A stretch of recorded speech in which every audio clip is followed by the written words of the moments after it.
तर दुसरीकडे सिंधुदुर्ग मधील फोंडा घाट रस्ता खड्डेमय झाला आहे, त्यामुळे पर्यटक आणि स्थानिक नागरिक हैराण झालेत। खड्डेमय रस्ता असल्याने मोठ्या प्रमाणामध्ये वाहतूक कोंडी होतीये, त्यामुळे लवकरात लवकर रस्ते दुरुस्त करावे अशी मागणी नागरिक करतायत। आपल्या महाराष्ट्रात एवढा निसर्ग म्हणजे फॅमिली घेऊन म्हणा, मित्रांसोबत म्हणा, ते बघण्यासारखं पर्यटन आहे। परंतु या घाटातून येताना ना एवढी भीती वाटते की असं काळजात दगड ठेवून प्रवास करावा लागतोय।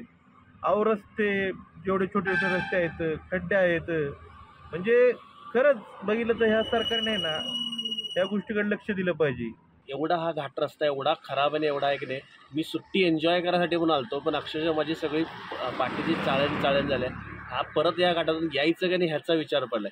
लोक सुट्टीसाठी एन्जॉय करायला या सगळा वेळ हा प्रवासात आणि घाटात आणि या रस्त्यामुळे इतका वेळ जातोय की त्यामुळे नको वाटतं। आणि त्यात गाडीचं होणार नुकसान ते आणि वेगळंच आहे, कारण एका टायमिंगला अशी गाडी खाली आपटत्या आणि एवढी जोरात लागते की जेणेकरून त्या गाडीचं काही करू शकत नाही आपण, एवढी जोरात गाडी खाली लागते ती।